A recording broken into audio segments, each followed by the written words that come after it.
ਸਾਂਝਾ ਪੰਜਾਬ ਤੇ ਤੁਹਾਡੇ ਆਪਣੇ ਸ਼ੋਅ ਤੇ ਜੀ ਆਇਆਂ ਨੂੰ ਸਤਿ ਸ਼੍ਰੀ ਅਕਾਲ, ਗੁੱਡ ਮਾਰਨਿੰਗ। बहुत मेहरबानी, बहुत शुक्रिया जी। ते नाल साझा पंजाब रेडियो ते टेलीविजन दे सारे श्रोतिਆਂ ते दर्शकों ਨੂੰ चंडीगढ़ स्टूडियो तो सुशील दोसांझ दी प्यार भरी सत श्री अकाल, आदाब ते नमस्कार। दोस्तों ਅਸੀਂ ਤੁਹਾਡੇ ਨਾਲ ਇਸ ਵੇਲੇ ਨਿਊਜ਼ ਸੈਗਮੈਂਟ ਚ ਤੇ ਬਹੁਤ ਸਾਰੀਆਂ ਗੱਲਾਂ ਕਰਾਂਗੇ ਤੇ ਗੱਲਾਂ ਕਰਦਿਆਂ ਤੁਹਾਨੂੰ ਦੱਸਾਂਗੇ ਭਾਰਤ ਦੇ ਹਵਾਲੇ ਨਾਲ ਤੇ ਪੰਜਾਬ ਦੇ ਹਵਾਲੇ ਨਾਲ कोरोना वायरस ਦੇ ਨਾਲ किस तरह के हालात ने ते किवें सरकार इस सारी चीज दे नाल डील कर रही है ते नाल किसान अंदोलन भी चल रहा है। ते तुसीं साडे नाल जुड़ सकदे हो 905 458 44 44 ते 905 458 4444। कोई भी गल तुहाडे मन च है जां तुहाडे कोई विचार ने संखेप दे विच जां सवाल है, ਅਸੀਂ कोशिश करांगे जिन्नी साडी समझ है मैं ते बॉब दोसांझ ਅਸੀਂ ਤੁਹਾਡਾ जवाब दे सकीए। सो करदे हां गलबात शुरू। बॉब दोसांझ जी स्टूडियो का नंबर है 9054584444 905 458 44 44। दोसांझ साहब, करोना वायरस भारत दे विच वड्डी महामारी बनता जा रहा। लोकी लाशां लैके सड़कों ते उड़ीक कर रहे हैं कि असी संस्कार अपने परिवार के मैंबर जिहड़े साडे तो चले गए उन्हां दा संस्कार किद्दां करिए।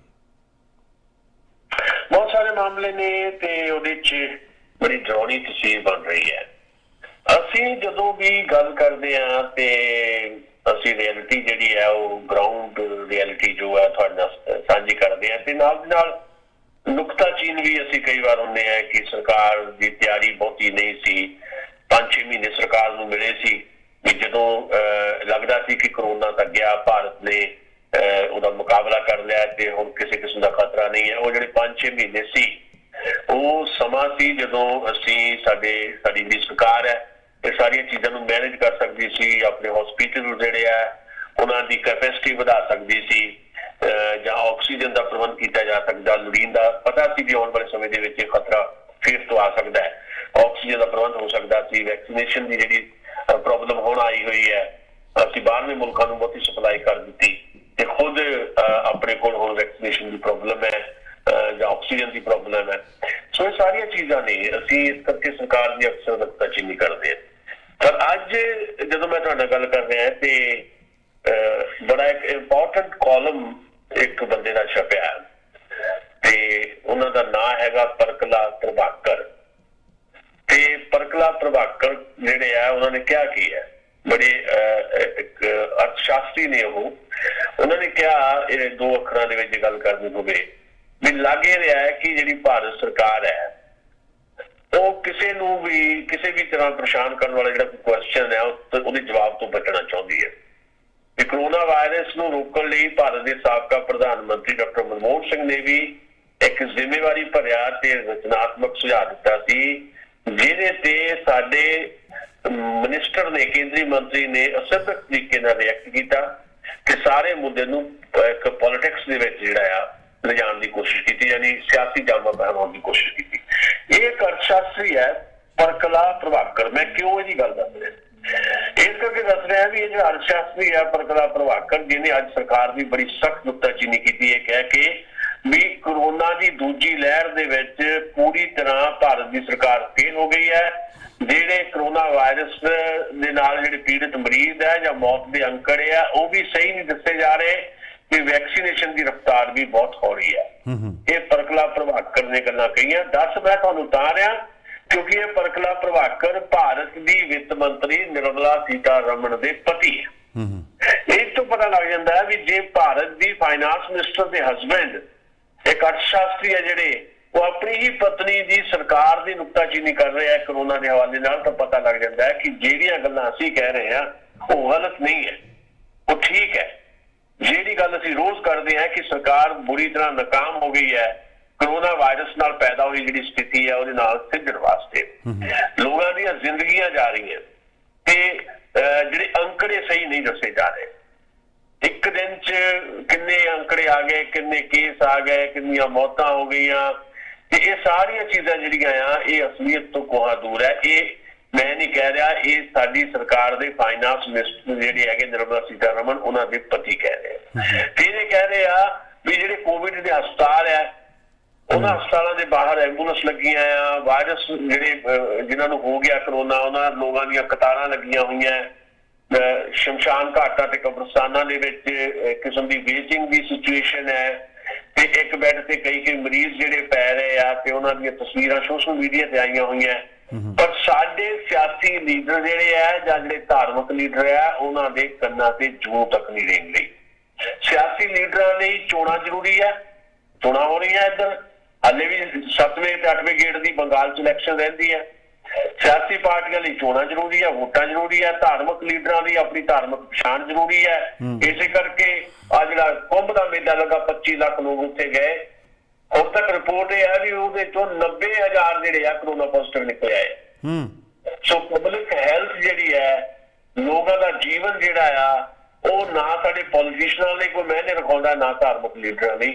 साडे टैलीविजन ये दिखा रहे हैं कि किवें प्रधानमंत्री, साडे केंद्रीय मंत्री, साडे मुख मंत्री, साडे विरोधी पार्टियां दे लीडर चोण रैलियां च हज़ारां दी भीड़ इकट्ठी करी जांदे हैं। कुंभ दे शाही इशनान हो रहे, लखां लोग जुड़े हुए हैं। ये हालात बिगाड़न तो बाद फिर धार्मिक लीडर कहते हैं कि लो जी ये कुंभ मेला तो असीं संकेतक रखांगे। राहुल गांधी ने अपनी रैलियां रद्द कर दित्तियां, बाकियां ने किसी ने कीतियां नहीं। बाद में हुण आखिरी जिहड़े 2 गेड़ रह गए उहदे च उन्होंने कहा भी असीं नहीं रैलियां करदे। सो अल्टीमेटली ये सारियां चीज़ां वापर रही हैं। इस तो पता लगदा किन्नी सिंसैरिटी है साडी सरकार च बैठे लोगों दे मनां च, किन्नी सिंसैरिटी है जां विरोधी पार्टी जिहड़े लीडर है उन्हां च किन्नी सिंसैरिटी है। लोग जां ठट्ठे खूह दे विच वो अपनी डफली बजाई जाते हैं, उन्हां दीयां कुर्सियां पक्कियां हो जांदियां। यही कुछ इस वेले हिंदुस्तान च वापर रहा है। की सरकार कुछ रोकथाम लिए कर रही है क्योंकि ऑक्सीजन की बहुत बड़ी प्रॉब्लम है? ऑक्सीजन की बहुत बड़ी प्रॉब्लम है। ऑक्सीजन काफी ज्यादा खास तौर पर स्टेट्स दे विच जिहड़ा ऑक्सीजन जिहड़ियां जिद्दां हुण पंजाब ही है, पंजाब दे विच अज ही असीं देख रहे सी, गल कीती जा रही थी कि पंजाब नूं जिन्नी जरूरत है ऑक्सीजन की ਉਹਦੇ ਲਈ ਜਿੱਦਾਂ ਪੰਜਾਬ ਦੇ ਮੁੱਖ ਮੰਤਰੀ ਕੈਪਟਨ ਅਮਰਿੰਦਰ ਸਿੰਘ ਨੇ ਬਕਾਇਦਾ ਇੱਕ ਚਿੱਠੀ ਵੀ ਲਿਖੀ। ਮਤਲਬ ਅਸੀਂ ਸਾਰੇ ਦੇਸ਼ ਦੀ ਨਾ ਵੀ ਗੱਲ ਕਰੀਏ, ਜੇ ਇਕੱਲੇ ਪੰਜਾਬ ਦੀ ਆਪਾਂ ਗੱਲ ਕਰੀਏ, ਪੰਜਾਬ ਦੇ ਵਿੱਚ ਸਿਚੁਏਸ਼ਨ ਜਿੱਦਾਂ ਵਿਗੜ ਰਹੀ ਹੈ ਤੇ ਪੰਜਾਬ ਦੇ ਮੁੱਖ ਮੰਤਰੀ ਕੈਪਟਨ ਅਮਰਿੰਦਰ ਸਿੰਘ ਨੇ ਬਕਾਇਦਾ ਚਿੱਠੀ ਲਿਖੀ ਸੈਂਟਰ ਗਵਰਨਮੈਂਟ ਨੂੰ, ਭਾਰਤ ਦੇ ਪ੍ਰਧਾਨ ਮੰਤਰੀ ਨੂੰ ਵੀ ਉਹਨਾਂ ਨੇ ਉਚੇਚੀ ਬੇਨਤੀ ਕੀਤੀ ਵੀ ਸਾਡੇ ਕੋਲ ਆਕਸੀਜਨ ਦੀ ਕਮੀ ਹੈ।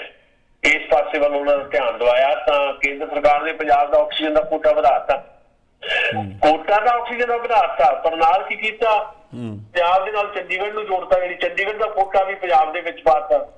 इहदे करके कोटा वधदा गया पर पंजाब नूं ऑक्सीजन मिल नहीं रही क्योंकि चंडीगढ़ भी विच भी शामिल कर दिता। सो ऑक्सीजन जिहड़ी है इस वेले बहुत वड्डी ट्रबल जिहड़ी है क्रिएट हो रही है। ਤੇ ਉਹਦੇ ਲਈ ਚਲੋ ਕੁਝ ਸਾਡੀਆਂ ਜਿਹੜੀਆਂ ਸਵੈਮ ਸੇਵਕ ਜਥੇਬੰਦੀਆਂ ਜਾਂ ਅਦਾਰੇ ਹੈਗੇ ਆ, NGOs ਜਿਹੜੀਆਂ ਹੈਗੀਆਂ ਜਾਂ ਆਪਣੇ ਲੈਵਲ ਦੇ ਕੁਝ ਸੁਧਾਰ ਪ੍ਰੋਗਰਾਮ ਜਿਹੜੇ ਕੁਝ ਜਥੇਬੰਦੀਆਂ ਬਣਾ ਕੇ ਕਰਦੀਆਂ, ਕੁਝ ਸੰਸਥਾਵਾਂ ਨੇ, ਕੁਝ ਕਲੱਬਾਂ ਨੇ ਤੇ ਕੁਝ ਧਾਰਮਿਕ ਅਦਾਰੇ ਵੀ ਹੈਗੇ ਆ, ਉਹ ਆਕਸੀਜਨ ਦਾ ਪ੍ਰਬੰਧ ਕਰ ਰਹੇ ਆ। ਪਰ ਸਰਕਾਰੀ ਪੱਧਰ ਦੇ ਉੱਤੇ ਜਿਸ ਤਰੀਕੇ ਦਾ ਕੰਮ ਹੋਣਾ ਚਾਹੀਦਾ ਸੀ, ਆਕਸੀਜਨ ਜਿਸ ਲੈਵਲ ਤੇ ਚਾਹੀਦੀ ਹੈ ਜਾਂ ਜਿੰਨੀ ਜ਼ਰੂਰਤ ਹੈ ਉਹਦੇ ਮੁਤਾਬਕ ਨਾ ਤਾਂ ਦੇਸ਼ ਦੇ ਲੋਕਾਂ ਨੂੰ ਮਿਲ ਰਹੀ ਹੈ, ਨਾ ਸੂਬਿਆਂ 'ਚ ਪਹੁੰਚ ਰਹੀ ਹੈ। ਦਿੱਲੀ ਵਾਲੇ ਚੀਕਾਂ ਮਾਰਦੇ ਆ, ਦਿੱਲੀ ਵਾਲੇ ਕਹੀ ਜਾਂਦੇ ਆ, ਅਰਵਿੰਦ ਕੇਜਰੀਵਾਲ, ਮਨੀਸ਼ ਸਿਸੋਦੀਆ ਰੋਜ਼ ਕਹਿੰਦੇ ਆ ਵੀ ਸਰਕਾਰ ਜਿਹੜੀ ਆ ਉਹ ਸਾਡੇ ਵਾਸਤੇ ਸਹੀ ਤਰੀਕੇ ਦੇ ਨਾਲ ਆਕਸੀਜਨ ਦਾ ਪ੍ਰਬੰਧ ਨਹੀਂ ਕਰ ਰਹੀ। ਈਵਨ ਜਿਹੜੀ ਮੀਟਿੰਗ ਹੋਈ ਆ ਚੀਫ ਮਿਨਿਸਟਰ ਦੇ ਨਾਲ, ਉੱਥੇ ਅਰਵਿੰਦ ਕੇਜਰੀਵਾਲ ਨੇ ਸਵਾਲ ਬੜੇ ਜ਼ੋਰ ਦੇ ਕੇ ਉਠਾਏ ਕਿ ਉਹਨਾਂ ਦੇ ਸਵਾਲਾਂ ਦਾ ਜਵਾਬ ਦੇਣ ਦੀ ਥਾਂ ਤੇ ਪ੍ਰਧਾਨ ਮੰਤਰੀ ਨੇ ਇਹ ਮੁੱਦਾ ਬਣਾ ਲਿਆ ਵੀ ਤੁਸੀਂ ਇਸ ਜਿਹੜੀ ਮੀਟਿੰਗ ਹੈ ਇਹਨੂੰ ਤੁਸੀਂ ਲਾਈਵ ਕਿਉਂ ਦਿਖਾ ਰਹੇ ਹੋ, ਯਾਨੀ ਜਿਹੜੇ ਮਸਲੇ ਆ ਉਹਨਾਂ ਤੇ ਕਿਸੇ ਕਿਸਮ ਦਾ ਕਿਸੇ ਦਾ ਕੋਈ ਫੋਕਸ ਨਹੀਂ ਹੈ। ਇਹ ਹਾਲਤ ਹੈ ਜੀ। ਪ੍ਰੋਗਰਾਮ ਸਾਂਝਾ ਪੰਜਾਬ ਦੇ ਵਿੱਚ ਸਾਡੇ ਕਿਸੇ ਵੀ ਸਰੋਤੇ ਨੇ ਸਾਂਝ ਪਾਉਣੀ ਹੋਵੇ, ਨੰਬਰਾਂ ਸੁਣੀਏ 9054584444 9054544 90545844 ਦਸਾਂਝ ਸਾਹਿਬ ਕਿਹੜੇ ਏਰੀਏ ਨੇ ਜਿਹੜੇ ਜ਼ਿਆਦਾ ਅਫੈਕਟਡ ਨੇ ਕਰੋਨਾ ਤੋਂ? देखो 10-12 स्टेट्स ਜਿਹੜੀਆਂ ਇਸ ਵੇਲੇ ਹੈਗੀਆਂ ਉਹਦੇ ਚੋਂ ਸਭ ਤੋਂ ਜ਼ਿਆਦਾ ਅਫੈਕਟਡ ਦਾ ਜਿਹੜਾ ਆ ਉਹ ਮਹਾਰਾਸ਼ਟਰ ਹੈ। ਮਹਾਰਾਸ਼ਟਰ ਦੇ ਵਿੱਚ ਜਿੰਨੇ ਕੇਸ ਆ ਰਹੇ ਨੇ, ਸਾਰੇ ਦੇਸ਼ 'ਚ ਜਿੰਨੇ ਕੇਸ ਆ ਰਹੇ ਨੇ ਉਹਦੇ ਤੋਂ ਡਬਲ ਕੇਸ ਜਿਹੜੇ ਆ ਮਹਾਰਾਸ਼ਟਰ 'ਚ ਆ ਰਹੇ ਨੇ। ਤੇ ਮਹਾਰਾਸ਼ਟਰ ਦੇ ਨਾਲ ਕੁਝ ਹੋਰ ਸੂਬੇ ਨੇ, ਤਾਮਿਲਨਾਡੂ ਹੈ, ਪੱਛਮੀ ਬੰਗਾਲ ਹੈ, ਦਿੱਲੀ ਹੈ, ਉੱਤਰ ਪ੍ਰਦੇਸ਼ ਹੈ, ਰਾਜਸਥਾਨ ਹੈ, ਤੇ ਹੁਣ ਹਰਿਆਣਾ ਵੀ ਜਿਹੜਾ ਬਰਾਬਰ ਦੇ ਕੇਸ ਉੱਥੋਂ ਆਉਣ ਲੱਗ ਪਏ ਆ। ਇਹਨਾਂ 10-12 ਸੂਬਿਆਂ 'ਚ ਪੰਜਾਬ ਨਹੀਂ ਹੈ, ਜਦਕਿ ਪੰਜਾਬ ਦੇ ਵਿੱਚ ਵੀ 5-5.5 ਕੇਸ ਜਿਹੜੇ ਔਸਤਨ ਆ ਰਹੇ ਨੇ। ਤੇ ਪੰਜਾਬ ਦੀ ਜੇ ਗੱਲ ਕਰਾਂ ਤੇ ਪੰਜਾਬ ਦੇ ਵਿੱਚ ਪਿਛਲੇ 24 ਘੰਟਿਆਂ ਦੇ ਵਿੱਚ ਕਾਫੀ ਜ਼ਿਆਦਾ ਸਿਚੁਏਸ਼ਨ ਜਿਹੜੀ ਹੈ ਉਹ ਵਿਗੜਦੀ ਦਿਖਾਈ ਦਿੱਤੀ ਹੈ। ਤੇ 92 ਦੇ ਕਰੀਬ ਜਿਹੜੀਆਂ 93-92 ਮੌਤਾਂ ਹੋਈਆਂ, 5724 ਦੇ ਕਰੀਬ ਜਿਹੜੇ ਨਵੇਂ ਮਰੀਜ਼ ਆਏ ਆ, ਤੇ 61 ਮਰੀਜ਼ ਜਿਹੜੇ ਆ ਉਹਨਾਂ ਦੀ ਹਾਲਤ ਬਹੁਤ ਜ਼ਿਆਦਾ ਸੀਰੀਅਸ ਹੈ। ਕੁਝ ਮਰੀਜ਼ ਜਿਹੜੇ ਆ ਉਹ ਉਹਨਾਂ ਨੂੰ ਰੱਖਿਆ ਗਿਆ, ਆਕਸੀਜਨ ਦੇ ਉੱਤੇ ਰੱਖਿਆ ਗਿਆ।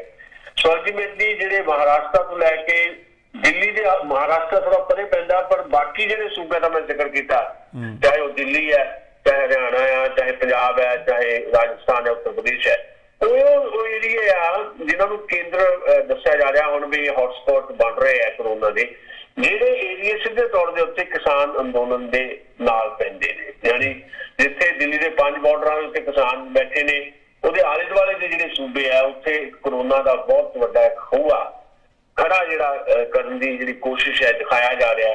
ਸਾਰਾ ਮੀਡੀਆ ਇਸ ਪਾਸੇ ਨੂੰ ਲੱਗਾ ਹੋਇਆ ਤਾਂ ਜੋ ਕਿਸਾਨਾਂ ਦੇ ਅੰਦੋਲਨ ਨੂੰ ਹੌਲੀ ਹੌਲੀ ਕਿਸੇ ਤਰੀਕੇ ਦੇ ਨਾਲ ਵਲੇਟ ਦਿੱਤਾ ਜਾਏ ਇਸ ਕਰੋਨਾ ਦਾ ਨਾਂ ਲੈ ਕੇ, ਉਹਦੇ ਬਹਾਨੇ ਦੇ ਨਾਲ।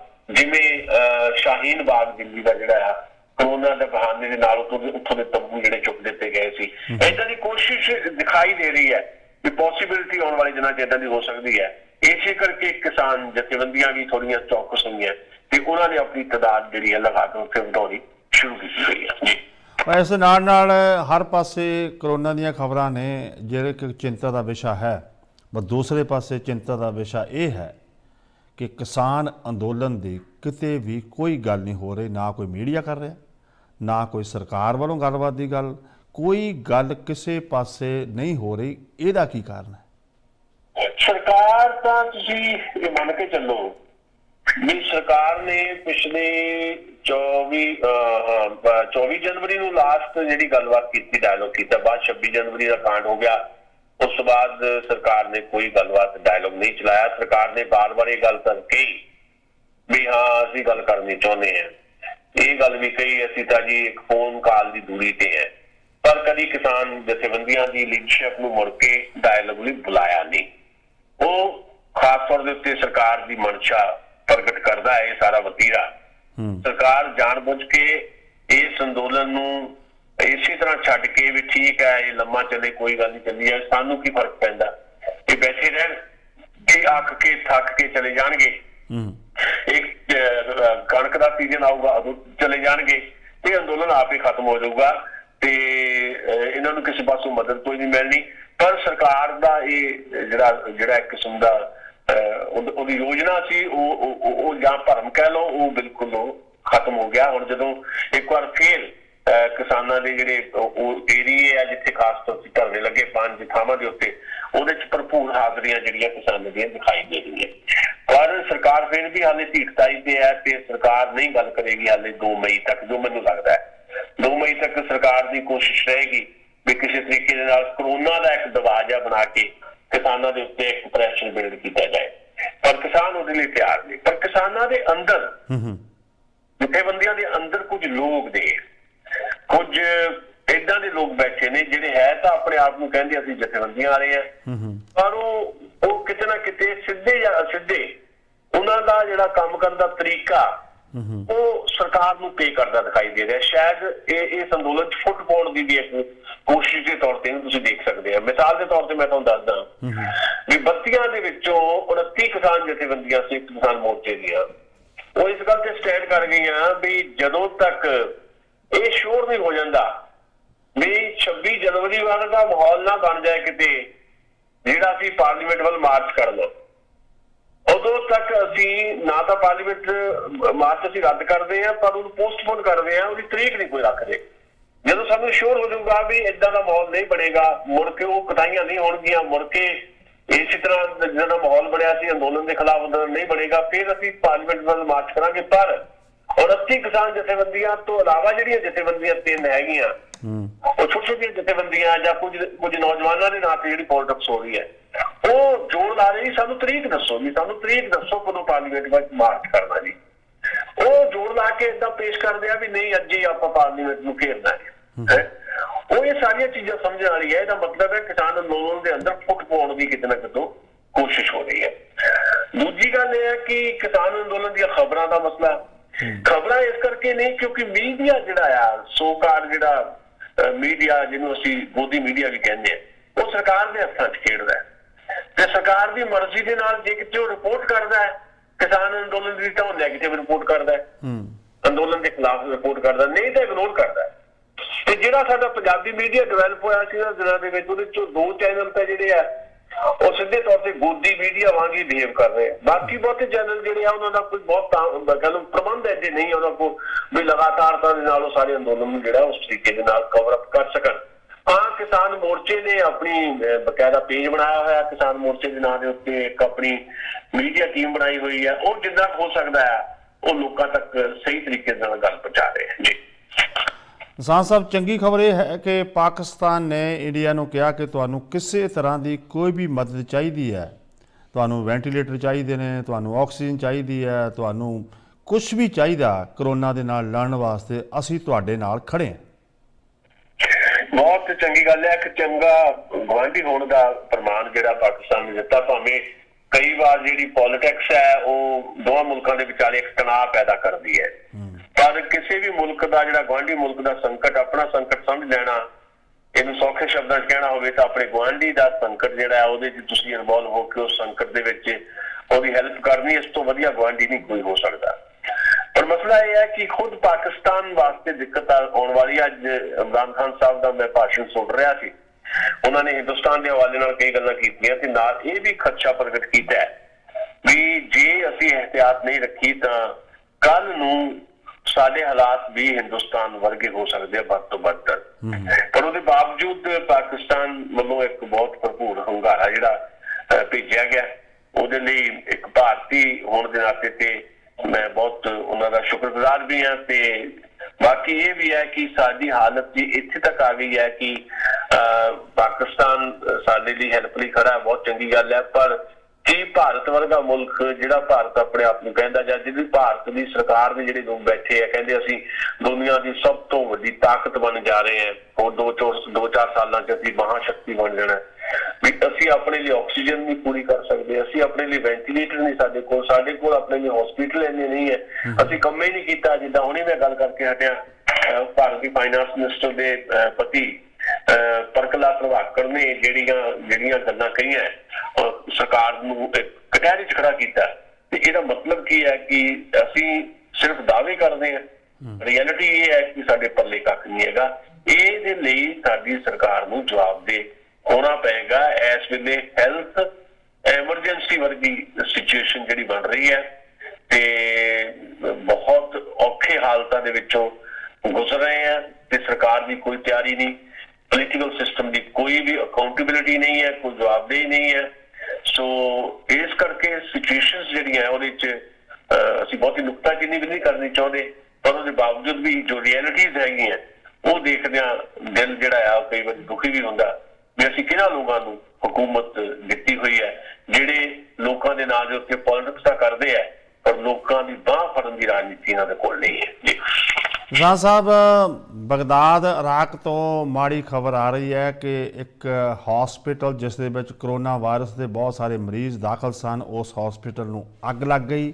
ਅੱਗ ਲੱਗਣ ਦੇ ਨਾਲ 82 ਲੋਕਾਂ ਦੀ ਮੌਤ ਅੱਜ ਤੱਕ ਪੁਸ਼ਟੀ ਹੋਈ ਹੈ। ਇਹ ਗਿਣਤੀ ਕਿਤੇ ਹੋਰ ਵੀ ਵੱਧ ਸਕਦੀ ਹੈ? ਬਿਲਕੁਲ ਵੱਧ ਸਕਦੀ ਹੈ ਕਿ ਅਸਲ ਦੇ ਵਿੱਚ ਜਿਸ ਢੰਗ ਨਾਲ ਇਹ ਅੱਗ ਲੱਗੀ, ICU ਦੇ ਵਿੱਚ ਬਕਾਇਦਾ ਇੱਕ ਆਕਸੀਜਨ ਦਾ ਸਿਲੰਡਰ ਹੀ ਫਟ ਗਿਆ। ਖਬਰ ਹੈ ਵੀ ਆਕਸੀਜਨ ਦਾ ਸਿਲੰਡਰ ਹੀ ਫਟ ਗਿਆ ਤੇ ਜਿਹਦੇ ਕਰਕੇ ਇਹ ਅੱਗ ਲੱਗੀ ਹੈ ਤੇ ਜਿਹਦੇ 'ਚ ਜੋ ਜਾਣਕਾਰੀ ਆਈ ਹੈ ਕਿ 82 ਦੇ ਕਰੀਬ ਲੋਕਾਂ ਦੀ ਮੌਤ ਹੋਈ ਹੈ। ਇਹਦੇ ਵਿੱਚੋਂ ਬਹੁਤੇ ਮਰੀਜ਼ ਜਿਹੜੇ ਆ ਉਹ ICU ਦੇ ਵਿੱਚ ਸੀ। ਜਦੋਂ ਇਹ ਅੱਗ ਲੱਗੀ, ਆਕਸੀਜਨ ਦਾ ਸਿਲੰਡਰ ਫਟਿਆ ਤੇ ਉਦੋਂ ICU ਦੇ ਵਿੱਚ ਜਿਹੜੇ ਆ ਬਹੁਤੇ ਮਰੀਜ਼ ਸੀਗੇ, ਜਿਹਦੇ ਚੋਂ 182 ਮਰੀਜ਼ਾਂ ਦੀ ਮੌਤ ਹੋਈ। 110 ਦੇ ਕਰੀਬ ਮਰੀਜ਼ ਜਿਹੜੇ ਆ ਬਹੁਤ ਜ਼ਿਆਦਾ ਸੀਰੀਅਸ ਜ਼ਖਮੀ ਹੈ। ਸੋ ਇਸ ਕਰਕੇ ਜਿਹੜੀ ਗੱਲ ਤੁਸੀਂ ਕਹੀ ਹੈ ਮੌਤਾਂ ਦੀ ਗਿਣਤੀ ਵੱਧ ਸਕਦੀ ਹੈ। ਉਹੀ ਗੱਲ ਹੈ, ਜਦੋਂ ਭਾਰਤ ਦੇ ਵਿੱਚ ਵੀ ਇਦਾਂ ਦੀਆਂ ਘਟਨਾਵਾਂ ਵਾਪਰਦੀਆਂ, 2 ਦਿਨ ਪਹਿਲਾਂ ਹੀ ਬੰਬੇ ਆਪਣੇ ਮਹਾਰਾਸ਼ਟਰ ਦੇ ਇੱਕ ਹਸਪੀਟਲ ਦੇ ਵਿੱਚ ਅੱਗ ਲੱਗੀ ਹੈ, ਤੇ ਜਦੋਂ ਹਸਪੀਟਲ ਜਿਹੜੇ ਆ ਉੱਥੇ ਪ੍ਰਬੰਧਾਂ 'ਚ ਇਸ ਕਿਸਮ ਦੀਆਂ ਖਾਮੀਆਂ ਅਸੀਂ ਦੇਖਦੇ ਹਾਂ, ਤਾਂ ਫਿਰ ਲਾਜ਼ਮੀ ਇਹ ਕਹਿਣਾ ਬਣਦਾ ਹੈ ਕਿ ਕਿਤੇ ਨਾ ਕਿਤੇ ਲੂਪ ਹੋਲ ਰਹਿੰਦੇ ਨੇ ਸਾਡੇ ਸਿਸਟਮ ਦੇ ਵਿੱਚ। ਇਰਾਕ ਦੇ ਵਿੱਚ ਵੀ ਉਹੀ ਕੁਝ ਹੋਇਆ। ਇਹਨਾਂ ਚੀਜ਼ਾਂ ਦਾ ਬਹੁਤ ਜ਼ਿਆਦਾ ਧਿਆਨ ਰੱਖਣ ਦੀ ਜ਼ਰੂਰਤ ਹੁੰਦੀ ਹੈ। ਨਿੱਕੀ ਜਿਹੀ ਲਾਪਰਵਾਹੀ ਜਿਹੜੀ ਹੈ, ਛੋਟੀ ਜਿਹੀ ਕੋਤਾਹੀ ਜਿਹੜੀ ਹੈ, ਉਹ ਬਹੁਤ ਸਾਰੇ ਲੋਕਾਂ ਦੀ ਜਾਨ ਲੈ ਜਾਂਦੀ ਹੈ। ਇਹੀ ਕੁਝ ਸਾਨੂੰ ਇਰਾਕ ਦੇ ਬਗਦਾਦ ਸ਼ਹਿਰ ਤੋਂ ਖਬਰ ਇਸ ਕਿਸਮ ਦੀ ਆ ਕੇ ਇਹ ਦੱਸ ਰਹੀ ਹੈ ਕਿ ਛੋਟੀ ਜਿਹੀ ਕਿਤੇ ਨਾ ਕਿਤੇ ਕੋਈ ਲਾਪਰਵਾਹੀ ਹੋਈ ਹੈ ਜਿਹਨੇ 82 ਲੋਕਾਂ ਦੀ ਜਾਨ ਲੈ ਲਈ ਹੈ ਜੀ। ਪਰ ਤੁਹਾਨੂੰ ਨਹੀਂ ਲੱਗਦਾ ਵੀ ਜਦੋਂ ਹੁਣ 5 ਸੂਬਿਆਂ ਦੇ ਵਿੱਚ ਇਲੈਕਸ਼ਨ ਹੋਣੀ ਆ, ਚੋਣਾਂ ਹੋਈਆਂ ਨੇ, ਉੱਥੇ ਚੋਣ ਰੈਲੀਆਂ ਕਰਨ ਦੀ, ਵੱਡੀਆਂ ਚੋਣ ਰੈਲੀਆਂ ਕਰਨ ਦੀ ਕੀ ਲੋੜ ਸੀ ਜਦੋਂ ਪਤਾ ਸੀ ਕਿ ਕਰੋਨਾ ਦੇ ਕੇਸ ਦਿਨੋਂ ਦਿਨ ਵੱਧਦੇ ਜਾ ਰਹੇ ਨੇ? ਉੱਥੇ ਕਿਸੇ ਤਰ੍ਹਾਂ ਦੀ ਕੋਈ ਵੀ ਪਾਲਣਾ ਇਹੋ ਜਿਹੀ ਨਹੀਂ ਕੀਤੀ ਗਈ ਕਿ ਕਰੋਨਾ ਜਿਹੜਾ ਸਾਡੇ ਸਿਰ ਤੇ ਖੜਾ ਹੈ, ਸੈਕੰਡ ਵੇਵ ਆ ਗਈ ਹੈ ਤਾਂ ਇਹ ਕੇਸ ਹੋਰ ਵਧਣਗੇ, ਤੇ ਉਸ ਟਾਈਮ ਪ੍ਰੀਕਾਸ਼ਨ ਲਿਆ ਜਾਂਦਾ ਤਾਂ ਕੁਝ ਬਚਾਅ ਹੋ ਸਕਦਾ ਸੀ। ਕੌਣ ਜ਼ਿੰਮੇਵਾਰ ਹੈ ਇਹਦਾ? ਸਿੱਧੇ ਤੌਰ ਤੇ ਸਰਕਾਰ ਹੀ ਜ਼ਿੰਮੇਵਾਰ ਹੈ। ਜੇ ਭਾਰਤ ਦੇ ਪ੍ਰਧਾਨ ਮੰਤਰੀ ਨੇ ਵੀ ਉੱਥੇ ਐਡੇ ਹਜ਼ਾਰਾਂ ਦੇ ਇਕੱਠਾਂ ਦੇ ਵਿੱਚ ਬੋਲਣਾ ਹੈ ਤੇ ਬਿਨਾਂ ਮਾਸਕ ਤੋਂ ਬੋਲਣਾ, ਜੇ ਭਾਰਤ ਦੇ ਗ੍ਰਹਿ ਮੰਤਰੀ ਨੇ ਵੀ ਬਿਨਾਂ ਮਾਸਕ ਤੋਂ ਏਦਾਂ ਦੀਆਂ ਚੋਣ ਰੈਲੀਆਂ ਜਾਣਾ ਹੈ, ਤਾਂ ਕਾਮਨ ਮੈਨ ਕਿਉਂ ਤੁਹਾਡੀ ਗਾਈਡਲਾਈਨਸ ਨੂੰ ਮੰਨੂਗਾ? ਤੁਹਾਡੇ ਪ੍ਰੀਕਾਸ਼ਨਸ ਦੀਆਂ ਜਿਹੜੀਆਂ ਤੁਸੀਂ ਗਾਈਡਲਾਈਨਸ ਦਿੰਦੇ ਹੋ, ਸਰਕਾਰ ਕਹਿੰਦੀ ਹੈ ਏਦਾਂ ਕਰੋ, ਕਿਉਂ ਲੋਕ ਕਿਉਂ ਮੰਨਣਗੇ? ਜੇ ਦੇਸ਼ ਦੇ ਪ੍ਰਧਾਨ ਮੰਤਰੀ ਤੇ ਭਾਰਤ ਦੇ ਗ੍ਰਹਿ ਮੰਤਰੀ ਨਹੀਂ, ਜਿਹੜੀ ਅਸਲ ਦੇ ਵਿੱਚ ਦੇਸ਼ ਦੀ ਸਰਕਾਰ ਹੈ, ਉਹਨੇ ਇਸ ਤਰ੍ਹਾਂ ਦਾ ਬਿਹੇਵ ਕਰਨਾ ਹੈ, ਏਦਾਂ ਦੀਆਂ ਚੋਣ ਰੈਲੀਆਂ ਕਰਨੀਆਂ, ਉੱਥੇ ਜਾਣਾ ਹੈ ਵੱਡੇ ਇਕੱਠਾਂ 'ਚ, ਤੇ ਕੋਈ ਪ੍ਰੀਕਾਸ਼ਨ ਨਹੀਂ ਲੈਣਾ, ਤੇ ਜਿਹੜਾ ਸਧਾਰਨ ਬੰਦਾ ਉਸ ਰੈਲੀ 'ਚ ਗਿਆ ਜਾਂ ਜਿਹੜਾ ਟੈਲੀਵਿਜ਼ਨ ਤੇ ਸਾਰੀਆਂ ਚੀਜ਼ਾਂ ਦੇਖ ਰਿਹਾ, ਉਹ ਕਿਉਂ ਕਰੂਗਾ? ਤੁਹਾਡੀ ਗੱਲ ਕਿਉਂ ਮੰਨੂਗਾ? ਇਸੇ ਤਰ੍ਹਾਂ ਧਾਰਮਿਕ ਜਿਹੜੇ ਇਕੱਠ ਹੋਏ ਨੇ, ਖਾਸ ਤੌਰ ਤੇ ਕੁੰਭ ਦਾ ਮੇਲਾ, ਕਿਉਂ ਨਹੀਂ ਬਈ? ਜੇ ਪਿਛਲੇ ਸਾਲ 2000 ਬੰਦਾ ਇਕੱਠਾ ਹੋਇਆ ਤਬਲੀਗੀ ਜਮਾਤ ਦੇ ਵਿੱਚ, ਇੱਕ ਪੂਰੀ ਦੀ ਪੂਰੀ ਕਮਿਊਨਿਟੀ ਨੂੰ ਬਦਨਾਮ ਕਰ ਦਿੱਤਾ ਗਿਆ ਕਿ ਕਰੋਨਾ ਤਾਂ ਮੁਸਲਮਾਨ ਹੋ ਗਿਆ, ਕਰੋਨਾ ਮੁਸਲਿਮ ਹੋ ਗਿਆ, ਇਹ ਕਿਹਾ ਗਿਆ ਵੀ ਮੁਸਲਮਾਨਾਂ ਕਰਕੇ ਕਰੋਨਾ ਆ ਰਿਹਾ, ਤੇ ਉਦੋਂ ਤੁਸੀਂ ਇਹ ਕਹਿੰਦੇ ਸੀ ਹੁਣ 90,000 ਬੰਦਾ ਜਿਹੜਾ ਹੈ ਉਹਦੇ ਚੋਂ ਕੁੰਭ ਮੇਲੇ ਦੇ ਵਿੱਚੋਂ ਪੋਜ਼ਿਟਿਵ ਨਿਕਲਿਆ ਆ, ਤੇ ਤੁਸੀਂ ਉਹਨੂੰ ਬੰਦ ਨਹੀਂ ਕਰਾਇਆ। ਕਿਉਂ ਨਹੀਂ ਕਰਾਇਆ? ਉਧਰੋਂ ਚੋਣ ਰੈਲੀਆਂ, ਫਿਰ ਚੋਣ ਕਮਿਸ਼ਨ ਦੇ ਉੱਤੇ ਕੁਐਸਚਨ ਮਾਰਕ ਹੈ। ਭਾਰਤੀ ਚੋਣ ਕਮਿਸ਼ਨ ਜਿਹਨੂੰ ਕਹਿੰਦੇ ਇੰਡੀਪੈਂਡੈਂਟ ਹੈ, ਕਾਹਦੀ ਇੰਡੀਪੈਂਡੈਂਸ ਹੈ ਵੀ ਚੋਣ ਕਮਿਸ਼ਨ ਕਿਸੇ ਕਿਸਮ ਦੀ ਜਾਬਤਾ ਕੋਈ ਲਾਗੂ ਨਹੀਂ ਕਰਵਾ ਸਕੇ? ਉਹ ਜਾਬਤਾ ਲਾਉਣਾ ਤਾਂ ਚੋਣ ਕਮਿਸ਼ਨ ਦਾ ਕੰਮ, ਪਰ ਚੋਣ ਕਮਿਸ਼ਨ ਵੀ ਕਿਸੇ ਦੇ ਇਸ਼ਾਰੇ ਤੇ ਕੰਮ ਕਰਦਾ ਦਿਖਾਈ ਦੇਣੇ ਦਾ ਮਤਲਬ ਤਾਂ ਇਹੀ ਹੋਇਆ ਨਾ, ਕਿਉਂਕਿ ਰੈਲੀਆਂ ਦੇ ਵਿੱਚ ਪ੍ਰਧਾਨ ਮੰਤਰੀ ਦਾ ਫੇਸ ਦਿਖਾਉਣਾ ਸੀ। ਪ੍ਰਧਾਨ ਮੰਤਰੀ ਨੂੰ ਇੱਕ ਸਟਾਰ ਦੇ ਤੌਰ ਦੇ ਉੱਤੇ ਪੇਸ਼ ਕੀਤਾ ਜਾਂਦਾ ਹੈ ਕਿ ਨਰਿੰਦਰ ਮੋਦੀ ਸਾਡੇ ਸਟਾਰ ਪ੍ਰਚਾਰਕ ਨੇ। ਜੇ ਪ੍ਰਧਾਨ ਮੰਤਰੀ ਜਾ ਕੇ ਕਿਤੇ ਭਾਸ਼ਣ ਕਰ ਦੇਣਗੇ ਉੱਥੇ ਇਕੱਠ ਦੇ ਵਿੱਚ, ਜਿਹੜੀ ਕੱਚੀ ਵੋਟ ਆ ਉਹ ਵੀ ਪੱਕੀ ਕਰ ਦਿੰਦੇ ਆਪਣੇ ਭਾਸ਼ਣ ਦੇ ਨਾਲ। ਇਸ ਸਾਰੀ ਸਟ੍ਰੈਟਜੀ ਦੇ ਵਿੱਚ ਜਿਹੜਾ ਪ੍ਰਧਾਨ ਮੰਤਰੀ ਦੀਆਂ ਰੈਲੀਆਂ ਉੱਥੇ ਕਰਵਾਈਆਂ ਗਈਆਂ, ਪ੍ਰਧਾਨ ਮੰਤਰੀ ਦੇ ਇਹਨਾਂ ਇਲੈਕਸ਼ਨ ਦੇ ਵਿੱਚ ਪ੍ਰਧਾਨ ਮੰਤਰੀ ਦੇ ਤੌਰ ਤੇ ਤਾਂ ਮੂਵ ਕੀਤਾ ਹੀ ਨਹੀਂ ਕਿਤੇ, ਉਹ ਤਾਂ ਭਾਰਤੀ ਜਨਤਾ ਪਾਰਟੀ ਦੇ ਸਟਾਰ ਪ੍ਰਚਾਰਕ ਦੇ ਤੌਰ ਤੇ ਗਏ ਆ। ਪ੍ਰਧਾਨ ਮੰਤਰੀ ਨੂੰ ਜਿਸ ਮਰਜ਼ੀ ਪਾਰਟੀ ਦਾ ਪ੍ਰਧਾਨ ਮੰਤਰੀ ਹੋਵੇ, ਜਦੋਂ ਏਦਾਂ ਦੇ ਮਾਹੌਲ ਦੇ ਵਿੱਚ ਉਹ ਪ੍ਰਧਾਨ ਮੰਤਰੀ ਹੈ, ਉਹਨਾਂ ਨੂੰ ਪ੍ਰਧਾਨ ਮੰਤਰੀ ਤੌਰ ਤੇ ਬਿਹੇਵ ਕਰਨਾ ਚਾਹੀਦਾ, ਨਾ ਕਿ ਇੱਕ ਸਿਆਸੀ ਪਾਰਟੀ ਦੇ ਲੀਡਰ ਦੇ ਤੌਰ ਤੇ। ਉਹ ਸਾਰਾ ਕੁਝ ਹੋਇਆ, ਸੋ ਵਾਇਲੇਸ਼ਨ ਕਿਹਨੇ ਕੀਤੀ ਹੈ? ਪਹਿਲਾਂ ਸਰਕਾਰ ਨੇ ਕੀਤੀ ਹੈ, ਕਟਹਿਰੇ ਸਰਕਾਰ ਹੈ, ਪਰ ਸਰਕਾਰ ਕਿਹਦੀ ਸੁਣਦੀ ਹੈ? ਜੇ ਸਰਕਾਰ ਕਿਸੇ ਦੀ ਸੁਣਦੀ ਹੁੰਦੀ ਤਾਂ ਭਾਰਤ ਦੇ ਅੱਜ ਹਾਲਾਤ ਇਹ ਨਾ ਹੁੰਦੇ ਜਿਹੜੇ ਅਸੀਂ ਅੱਜ ਚਰਚਾ 'ਚ ਲੈ ਕੇ ਆ ਗਏ ਜੀ। ਦਸਾਂਝ ਸਾਹਿਬ, ਤੁਹਾਡਾ ਬਹੁਤ ਬਹੁਤ ਧੰਨਵਾਦ। ਕੱਲ੍ਹ ਦੇ ਪ੍ਰੋਜੈਕਟ ਆਪਣੀ ਫਿਰ ਗੱਲ ਹੋਏਗੀ। ਆਪਣਾ ਧਿਆਨ ਰੱਖੋ ਤੇ ਦੂਸਰਿਆਂ ਦਾ ਧਿਆਨ ਰੱਖੋ। Thank you so much. ਸ਼ੁਕਰੀਆ, ਮਿਹਰਬਾਨੀ। ਇਹ ਸਨ ਸੁਸ਼ੀਲ ਦਸਾਂਝ ਸਾਹਿਬ, ਸਾਡੇ ਨਾਲ ਖਬਰਾਂ ਸਾਂਝੀਆਂ ਕੀਤੀਆਂ। ਤੁਸੀਂ ਵੀ ਸਾਡੇ ਇਸ ਸੈਗਮੈਂਟ 'ਚ ਹਿੱਸਾ ਪਾਉਣਾ ਹੁੰਦਾ, ਸਾਨੂੰ ਕਾਲ ਕਰ ਲਿਆ ਕਰੋ 9054584444। ਅਸੀਂ ਬਹੁਤ ਹੀ ਛੇਤੀ ਗੱਲਬਾਤ ਕਰਾਂਗੇ ਮੇਅਰ ਆਫ ਮਿਸੀਸਾਗਾ ਬੌਨੀ ਕਰੋਂਬੀ ਹੁਣਾਂ ਦੇ ਨਾਲ। ਅੱਜ ਦੇ ਹਾਲਾਤ ਕੀ ਨੇ, ਕੁਝ ਗੱਲਬਾਤ ਕੀਤੀ ਜਾਏਗੀ। ਨਿਊਮਲੀ ਟੈਸਟ ਸੈਂਟਰ ਤੋਂ ਵੀਰਪਾਲ ਧੱਗਾ ਨੇ ਦੱਸਿਆ ਕਿ ਉਹ 17ਵੀਂ ਲੋਕੇਸ਼ਨ ਬ੍ਰਿਟਿਸ਼ ਕੋਲੰਬੀਆ ਦੇ ਵਿੱਚ ਖੋਲ੍ਹਣ ਜਾ ਰਹੇ ਨੇ। ਅਸੀਂ ਉਹਨਾਂ ਨੂੰ ਬਹੁਤ ਬਹੁਤ ਮੁਬਾਰਕਾਂ ਭੇਜਦੇ ਹਾਂ। So now we have on air mayor of Mississauga, my best friend Bonnie Jeet Kaur Crombie. ਸਤਿ ਸ੍ਰੀ ਅਕਾਲ ਜੀ। ਸਤਿ ਸ੍ਰੀ ਅਕਾਲ, ਸਤਿ ਸ੍ਰੀ ਅਕਾਲ। How is your Sunday? How going up, but you know the case is going up and situation look bad and we have to talk about this. What we gonna do? Well, we need to get more vaccines in our, I know a lot has been made about reducing the travel at the airport. Of course, we should not be traveling for pleasure right now. So non-essential travel should not be considered right now. And we know that there are a great number of the new variant cases came in through the India flights, and now they've been stopped for the next 30 days. But the important thing is to allocate the supply of vaccine to the hotspots. That's right. This is what the science table's been telling the provincial government. That's right. You know, they said the Premier increased our allotment by 25%, but then, of course, now Moderna has slashed its delivery in half, and Pfizer is short this week as well. So I don't think we'll be getting it for another 2 weeks. But the science table said 25% is not enough. The hotspots need to get 50% more vaccine. That's right. Let's be honest. We're all the essential workers. This is where all the big businesses, the factories, the warehouses, food processing is. This is where the inferno, as he calls it, is. This is where we need to address cases. Because until we do that, that's right. The rest of the province can't get life back to normal because it will continue to spread. The problem is, you know what, we are locked down for 6 months since November, lockdown, grey zone, red zone, orange zone. Why not they shut down everything? Airport was open. Now they suspend flights only from India and Pakistan. So many other countries' flights are coming. The new variant coming from so many places. Why not they shut down the airport? So we can't shut down the airport because there is essential travel. You know, there are doctors that coming in. There is a trade that is coming in. There are people who are essential, even on compassionate basis. People do need to come in. It's the non-essential travel, the pleasure travel that needs to stop right now. And this is foreign and domestic travel. And let's be honest, there's vital cargo that's delivered each and every day off every flight, not just cargo planes. Every flight has it, and they're carrying the vaccine as well, as well as the goods, the products that we need for our economy to survive, largely our fresh fruits and vegetables. We cannot close the airport. That's not realistic, but let's be honest as well. There is only about 4% of passenger travel right now. That's right. That's very, very few people going in and out of the airport. Only the people who absolutely need to. So this is not the time to go visit your parents, you know, wherever you're from. Doesn't matter where. You know, I'm from Poland. It's not a time to go to Poland. It's not a time to go to India. And then come back. You could be bringing back a new variant with you, for goodness sake. That's right, because 44 cases came new variant for last 24 hours. Yeah. The B1617 from India, it's a double mutation. And it's very scary. That's right. These new mutations spread very quickly, and we're seeing that because I think, Bobby, what was it, 8 weeks ago, 2 months ago? I was saying red zone. We're only at 60 cases.